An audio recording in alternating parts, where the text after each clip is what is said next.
যুক্তরাষ্ট্র রাশিয়ার দুই বৃহত্তম তেল কোম্পানি রসনেফট ও লুকাইলের উপর নতুন নিষেধাজ্ঞা দিয়েছে। ইউক্রেন যুদ্ধের ইতি টানতে মস্কোর উপর চাপ বাড়াতেই এই পদক্ষেপ। সম্প্রতি ইউক্রেনের রুশ হামলায় ৭ জন নিহত হয়। নিহতদের মধ্যে শিশু ছিল। এই ঘটনার পরই নতুন নিষেধাজ্ঞা ঘোষণা করে ওয়াশিংটন।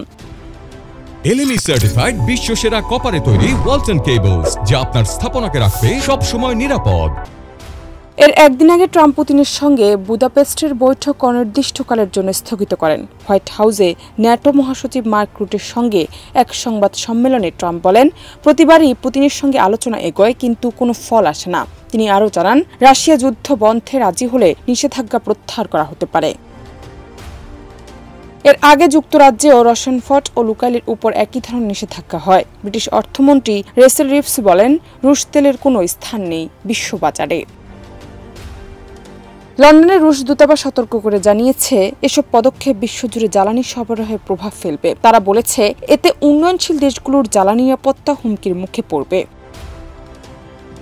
রসনেফট ও লুকাইল প্রতিদিন ৩ মিলিয়নের বেশি ব্যারেল তেল রপ্তানি করে। রসনেফট একাই রাশিয়ার মোট উৎপাদনের প্রায় অর্ধেক সরবরাহ দেয়, যা বিশ্ব উৎপাদনের ৬%।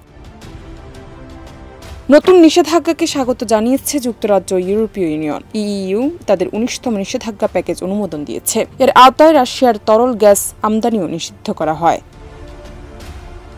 জানাত নিপু, দেশ রূপান্তর।